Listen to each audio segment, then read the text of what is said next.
level and the intellect of the speeches as what the audience is like, and then you can go on and go on the same level, same idiom, and that you won't go far wrong with that. But judging them, no. And there's no such thing as a good audience. People say to you, they were a great audience tonight, you know.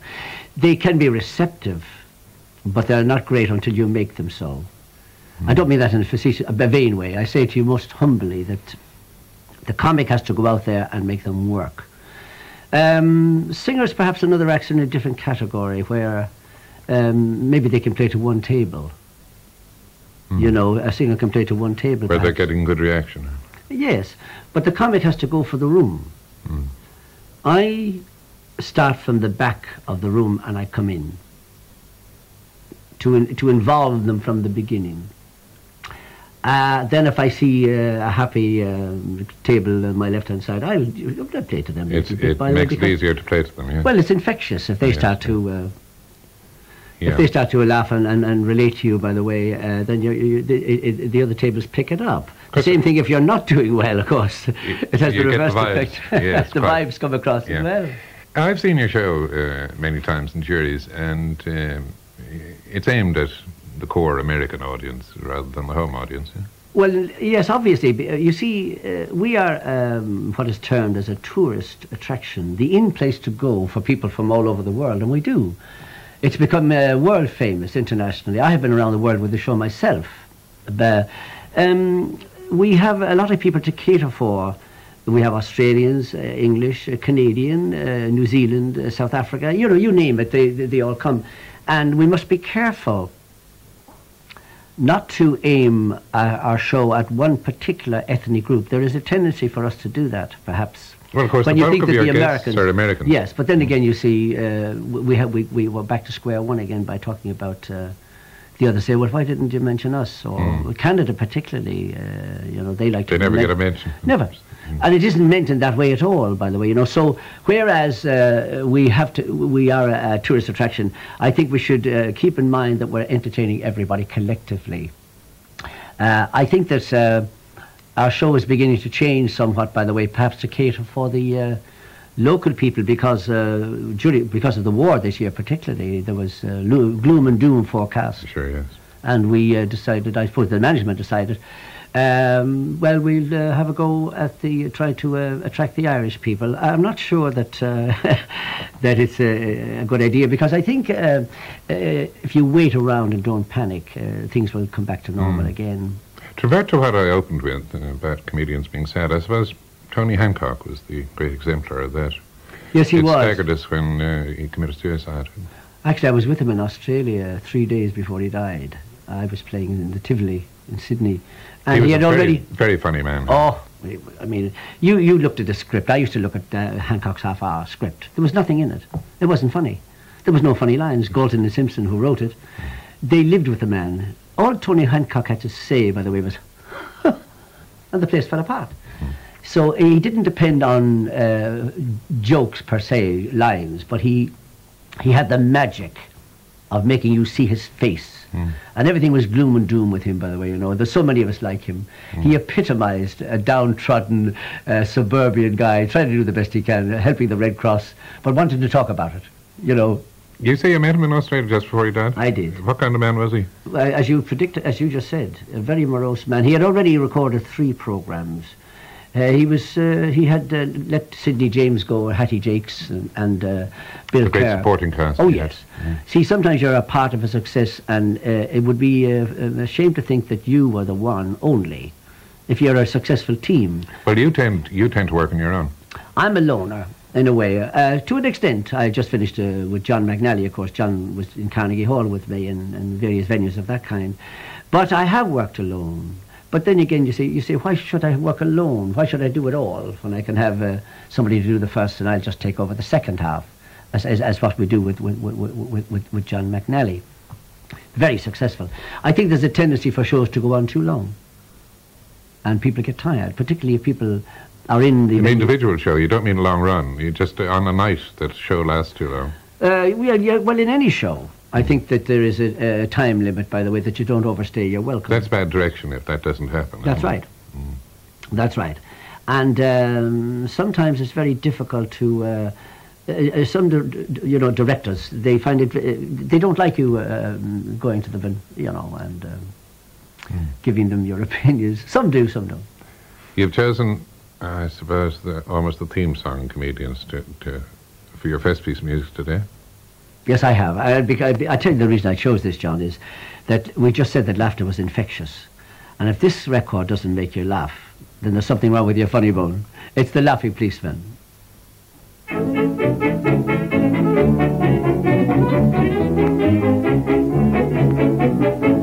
I know a fat old policeman, he's always on our street. A fat and jolly red-faced man, he really is a treat. He's too kind for a policeman, he's never known to frown. And everybody says he is the happiest man in town.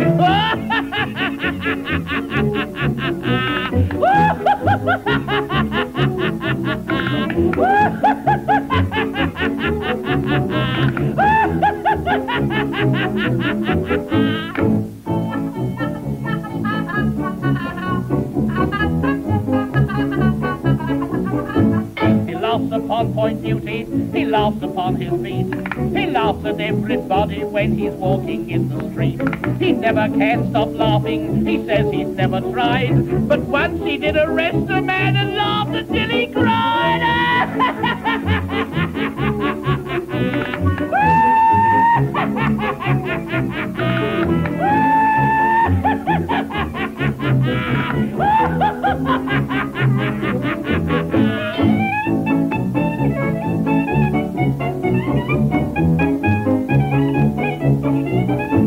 His jolly face it wrinkled, and then he shut his eyes. He opened his great mouth, it was a wondrous sight.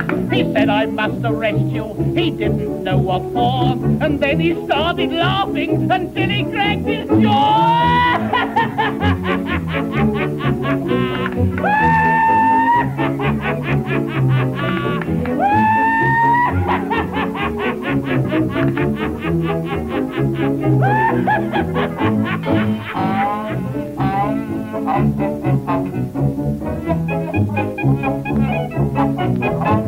So if you chance to meet him when walking round the town, just shake him by his fat old hand and give him half a crown. His eyes will beam and sparkle, he'll gurgle with delight, and then you'll start him laughing with all his blessed might.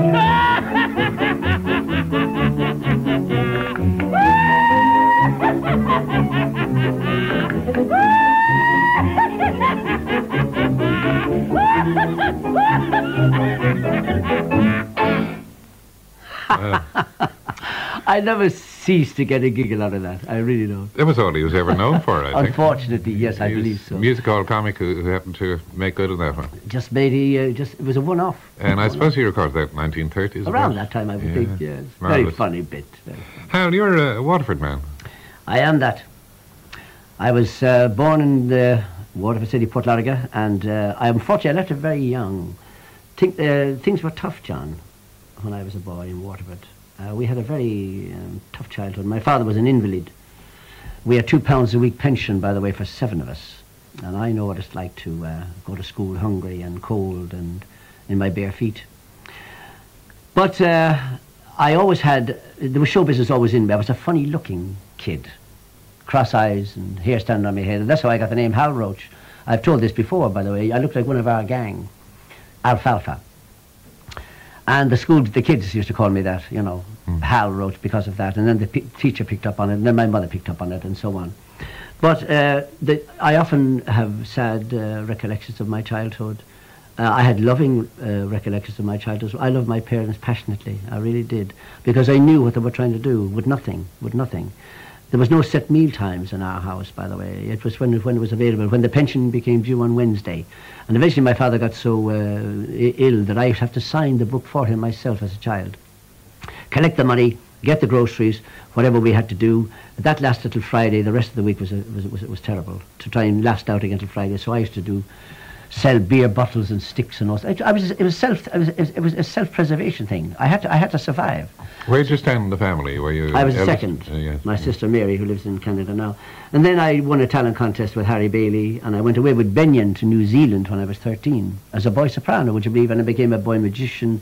And the next time I came home... I don't think I ever heard you sing. Oh, well, you were lucky. Did the voice not persist after it broke? Actually, no. It never came back to me, funnily enough. But by that time, of course, I had taken so much interest in the illusions of Benyon, Edgar Benyon, who lived in Nelson in New Zealand. I said, that's for me. So I studied magic and I became a boy magician. And when I didn't see my parents again for 6 or 7 years. I used to send them £1 a week, which was a great help to them. Then when I got back to England, I started calling myself almost a magician, and playing the whole Moss Empire's stall tour. And Tommy Cooper sued me, would you believe, for the title. Good. Fortunately, I had written, by that time I had been in love with Mary Hughes, one of the Hughes sisters who were in the Royal with Harry Bailey, and lovely act they were. And I had written to her on my notepaper. Actually, it was Frank O'Donovan, God rest his soul, gave me the name Almost a Magician. So I sent it to Tommy and his lawyers, and I got a lovely letter back to say, well, you apologise, and so on. So I was working in the halls. I worked with some of the great names, Sarah Vaughan, Vic Damone. I worked with Connie Francis, the big names of the 50s. And worked with the Ink Spots, by the way. That was a great thrill for me. I worked with some wonderful American. I worked with singers, so many. Ella Fitzgerald, Judy Garland.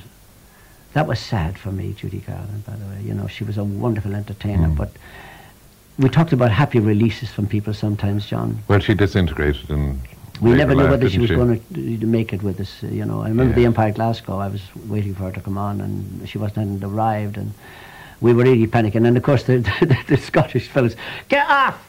You know, this is away home and work, or whatever they used to say. It was a tough date, Glasgow. If you got by that one, you were on your way, particularly Second House Friday night. So I worked with some great names. I was very lucky to have to watch some of the great ones in action. And the one thing that they all had, which I have been finding difficult all my life to have, is a little bit of humility. They had that. I remember Frank Sinatra. I worked with him in 1947. And I remember him coming over to me and saying to me, I'm Frank Sinatra. I said, I know. But I was impressed that he would come over, an entity, come over. Sarah Vaughan was the same. Bought me a gold cigarette lighter at the end of the week. And she said, the reason I was so impressed with you is all you said was, ladies and gentlemen, Sarah Vaughan. The divine one, Sarah Vaughan. So I've been lucky in my career to have played with some of the great ones. Bob Hope, of course, you know. They called me the Bob Hope of Ireland in America. And recently on the Johnny Castle show, I believe he said, I'm the Hal Roach of America. A lovely man, a lovely man. Well, your parents are gone now, yes? Yes, they are. My mother, you know, if my mother could have only... I have to say about Bing Crosby and my mother. They weren't having an affair or anything like that, only through the records. She adored him. My mother used to see, if a Bing Crosby record came to the Theatre Royal Waterford, she'd see it for the whole week. And she adored him. He was some kind of a god to her. And I remember when I was in Dublin, I met Bing Crosby at the Gaiety. And I told him about this, you know, and I said, oh, it's a travesty of justice that she's not here this evening to meet you, because first of all she would have fainted. But I said, she's looking down on both of us now saying, well, at least my son got to meet you, I didn't. He was a lovely man, and she used to love him singing. Oh, she had most records of his. One of them was If I Had My Way, was a lovely favourite of hers, and I think you're going to, we're going to hear that today, John.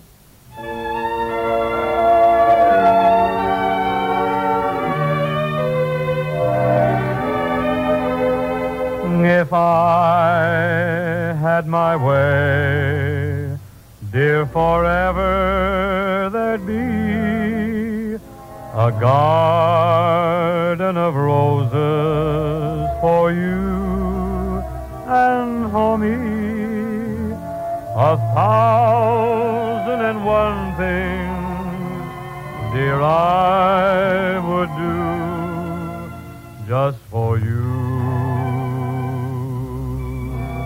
Just for you. If I had my way, we would never grow old, and sunshine I'd bring every day. you would reign all alone like a queen on a throne. If I had my way.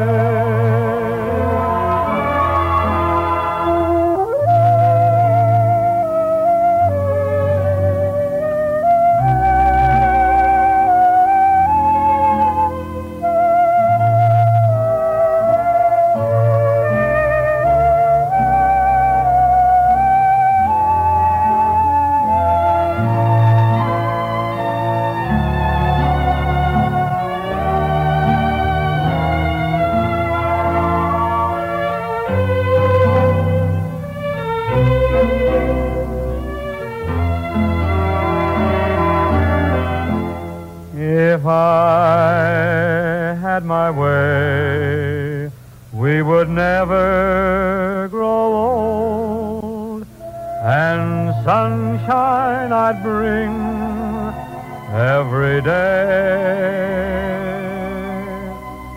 You would reign all alone like a queen on a throne. If I had my way.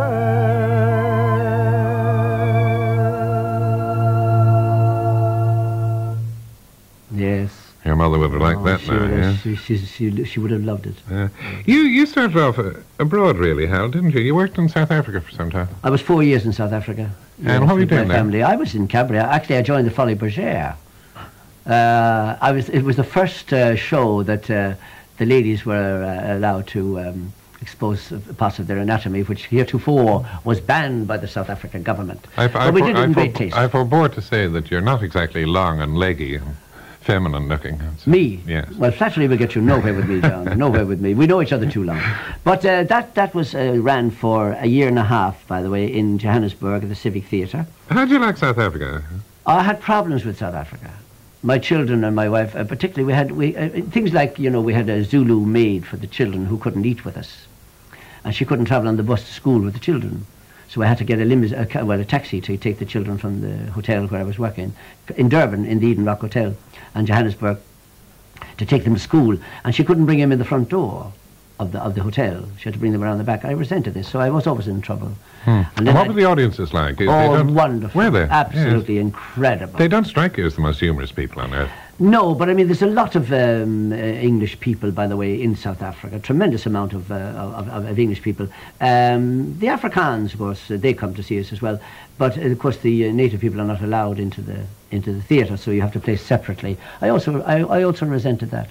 Did your children go to an English-speaking school or Afrikaans? Oh yes, they went to the Holy Faith Convent in Johannesburg and Durban, and they speak Afrikaans fluently. My daughter used to talk that way when she came out from school from Saturday. She said, "Daddy, today we had a great day in the school, and we're going to rehearse the Christmas play."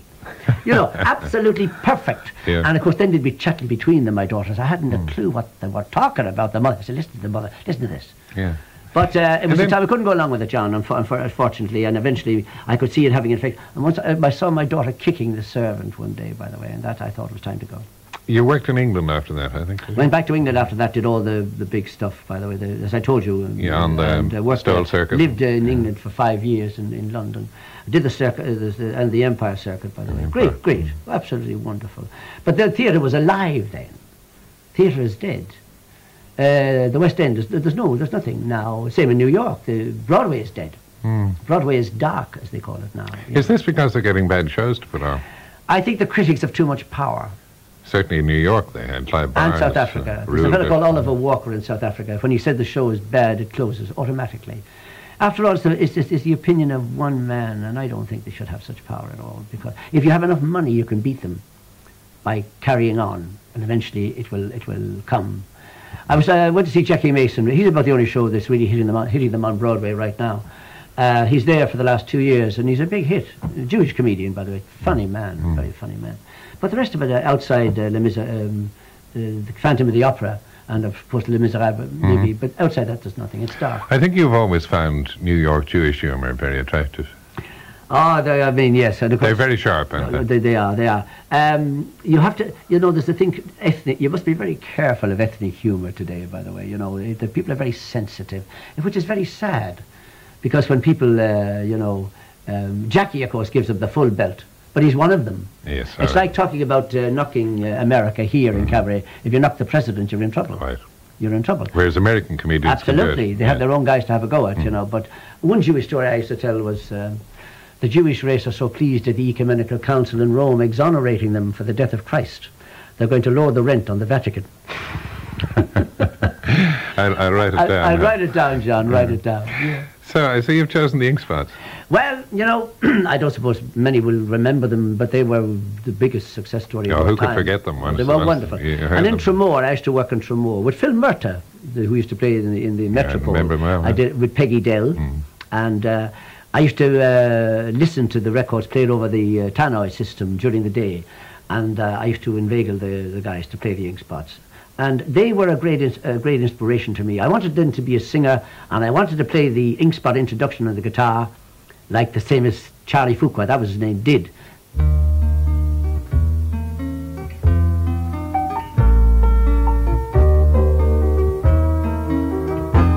If I didn't care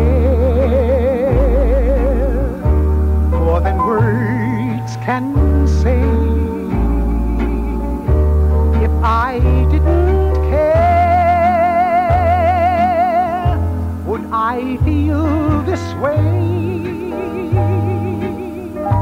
If this isn't love, then why do I thrill? And what makes my head go round and round while my heart stands still? If I didn't care, would it be the same? Would my every prayer begin and end with just your name? And would I be sure that this is love beyond compare? Would all this be true if I didn't care for you?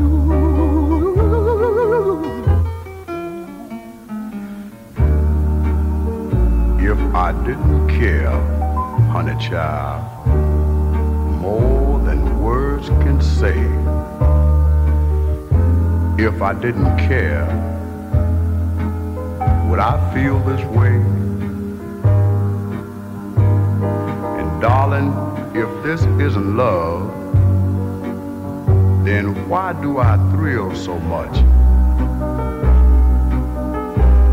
And what make my head go round and round while my heart just stands still so much?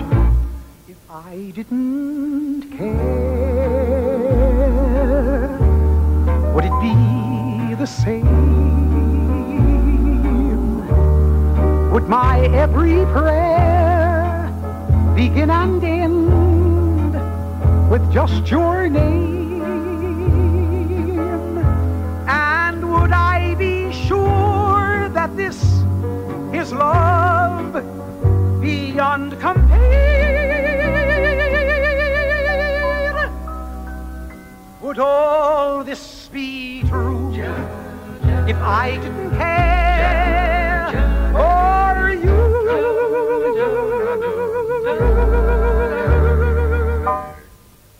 My God, does that bring back memories to me? Did you know them at all? Oh, yes, I worked with them for 4 weeks in England, and when at the height of their career. In the There was a 40s. Negro group. Yes, all Negro group, and the lead singer was Bill Kenny. Magnificent voice he had, by the way, 3-octave range or 4-octave range or something he had, and they were one of the big stars of the 40s. And that magnificent face, rumbling away. Happy Hopkins was his name, by the way. But I must tell you very briefly about the last time I saw Bill Kenny was in Toronto. He's dead now, God rest his soul. And he was a preacher. He used to preach on the street corner. He had been a shoeshine boy, I think, when they started. They were all shoeshine boys in Brooklyn, and somebody heard them singing and got them together. But one of the lines he said on the street corner will probably live with me forever. He said things like, "You don't have to thank Jesus for loving you. He can't help himself." That's nice. That's nice. And my recollection, and things weren't too good with him, and I was a bit embarrassed to try and mention the fact that if I could help him in any way, but I managed it somehow, which I won't talk about now. You've spent quite a lot of your time in America, of course, in recent years, and for the past 25 years, I suppose, haven't you? Well, yeah, because the work is so... there's not enough work for me here, unfortunately. I don't get a lot of officer work in Ireland, I must be honest with you. Well, do you tour, or do you stay static in America? I move around. You worked in Vegas? I did, and Reno, and Atlantic City. And all, whatever success I enjoy, I attribute to the fact that I'm clean. I don't. And you don't use blue jokes? No. I can't. It sticks in my throat. I can't do blue stuff. Some of the managers of the will tell me on the Late Show that I can get a little bit more adult, more salacious or something like that. I can't do it. So I said, as I am, and yet the press were so kind to me, by the way. They say that there's a comic appearing at the Sahara this week. He never mentioned diarrhea once. And we can't believe it, and this guy is funny. Of course I have to mix my material. I can't do all Irish stuff, as you know, but yet they love it. They love it. And it's delivered in such a way. But what happens is words. I've said this on the radio so many times. You must do your homework with words. Wardrobe is closet, windshields, windscreen. Of course, you see, different language. Absolutely. Yes. And if you tell a story that incorporates these words and you say the wrong one, it dies. So you must do your homework, and that's how I began to move. I'm only beginning to move now. Yeah. Really. I forget who said America and Britain were two great countries separated by a common language. Yes. It's amazing. Do you know that in America a caravan is a Winnebago? Sounds like a disease. I think it's a tribe of Indians. Well, I don't know what it is, but you must be very careful. You must slow, and if you say the man went out the door, you must say the man went out the door. You must be very, very careful. And as you said in the beginning of this program, although I didn't relate this to a program, I felt we're just sitting here having a little chat to you, and I listened to your lovely voice, John, that resonant voice. But it's an amazing business. You have to get if you don't get the right words, you're in trouble. Your friend Gene Autry's. Oh yes. Actually, yes, I met him so many times. He owns Palm Springs, with Bob Hope. And he was telling me in 1940 he used to buy an acre of land in the desert for $16. The cheapest acre in Palm Springs now is $12 million. He owns 5 hotels. He owns the radio station in Durango, Cheyenne, and Apache Junction. And he always comes to see me. He's a fan of mine, Great times together. I admire him. He's 87. He doesn't have to hog-tie cattle anymore. No? He doesn't. Yeah. He doesn't. He's so much money, the man. He rode down O'Connell Street in his He remembers that vividly, as if it were yesterday. And would have been 1940s. Around that time. He sang on the top of the Theatre Royal with a big spotlight coming across, by the way. What was his horse? I always get mixed up. Champion. And unfortunately, during he paraded down O'Connell Street, and of course they were looking for souvenirs, everybody, so they took half the horse's tail away, which is very sad, and very painful, I might add, as well. He remembers that vividly, and he loved the Theatre Royal, and he thought it was a great tragedy that it should have ever been taken down. Most people do, I think, yeah. And I say hear to that. And Bob Hope, Bob Newhart, all these? Yes, they all come to see, this sounds terribly facetious, it's not meant to be. They just come to see, comics go to see comedians, especially if a fella's doing well. They hear, who is he? Let's have a look at him. And Bob Newhart was in juries last year and the year before, and he paid me the ultimate compliment by saying that it took him 40 years to get my timing. You see, again, John, we're back to that word, delivery and timing. Bob Hope is calling himself now the Hal Roach of America, because they called me the Bob Hope of Ireland. It's very flattering, but we all have our own different styles. You've chosen Pavarotti. Yes, I have. I had an amazing experience, by the way. Before Pavarotti became really world famous indeed, brilliantly famous as he is now, I was in a bar in Dublin one day having a glass of Guinness or something, and there's this man standing beside me, and I was smoking at the time. I asked him if I had a light. He said, no, I don't smoke. And I said, he said to me, what do you do? We were talking. I said, well, I'm a comedian, I'm in show business. He said, well, I'm in show business. I said, oh yeah. He said, I'm at the Gaiety with the, is it the R&R or something? Was he guest? Yeah, it was the Dublin Grand Opera Society. Dublin Grand Opera Society. Had a great chat with him there, by the way, and it was only in later years that it came back to me that that I had met him. I haven't met him since, but his success, wow.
That.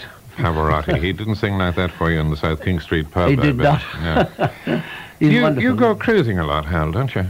Yes. Must be a pleasant life. Oh, no, it's a tough one, for God's sake.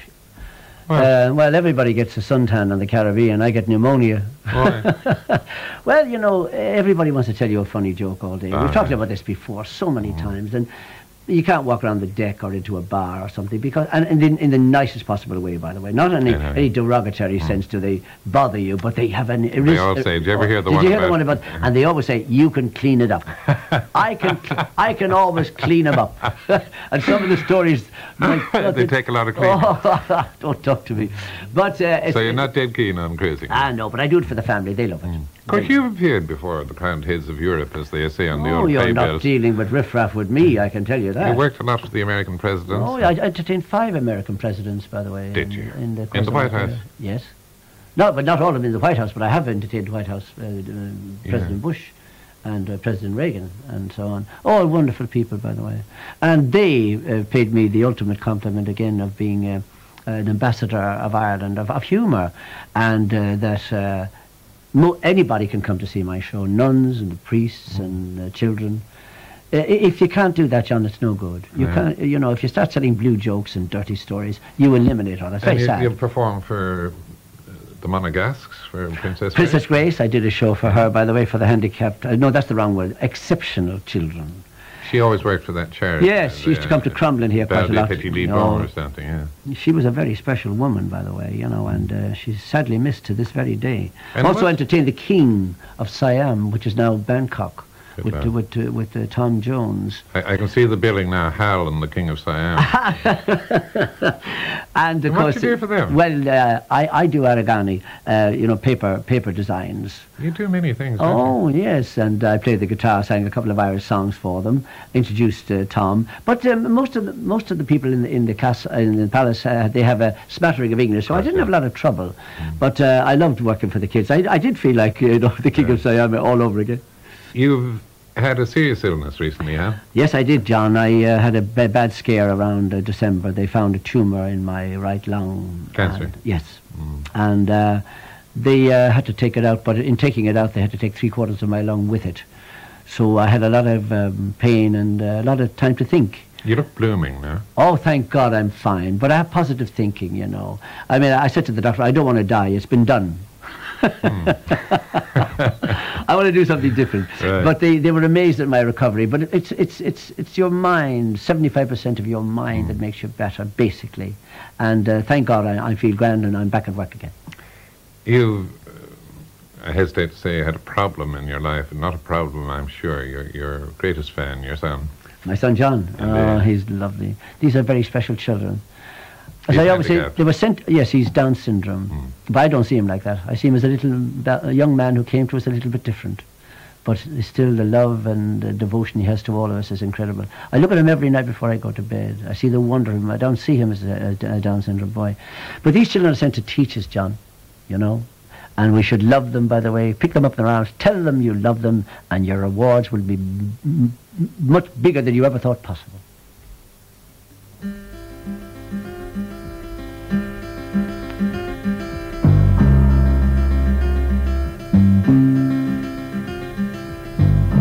See the child with the golden hair but eyes that show the emptiness inside.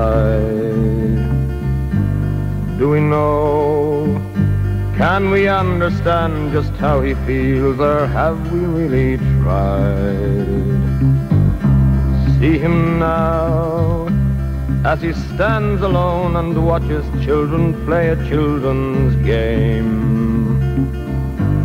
Simple child, he looks almost like the others, yet they know he's not the same. Scorn not his simplicity, but rather try to love him all the more. Scorn not his simplicity, oh no, oh no.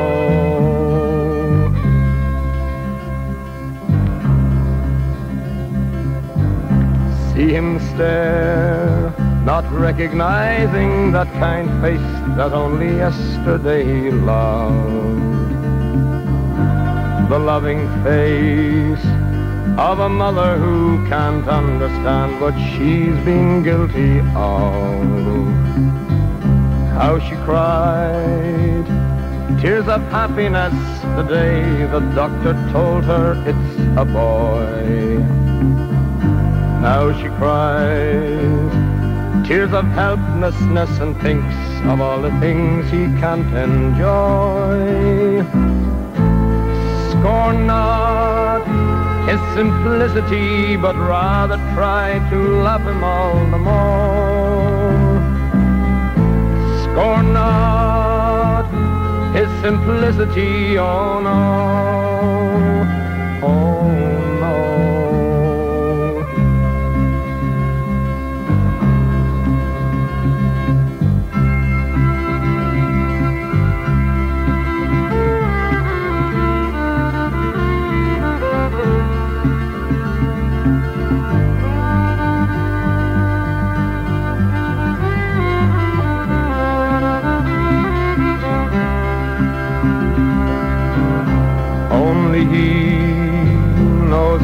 face the future hopefully, surrounded by despair.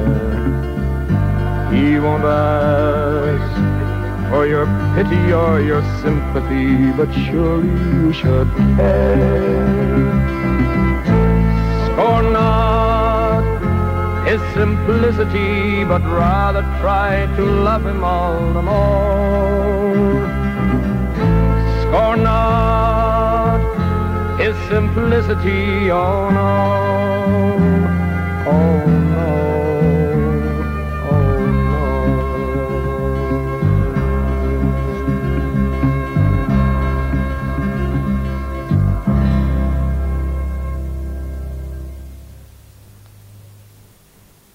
Scorn Not His Simplicity, performed by Luke Kelly and the Dubliners, ending Words and Music this week, in which John Skehan's guest was Hal Roach.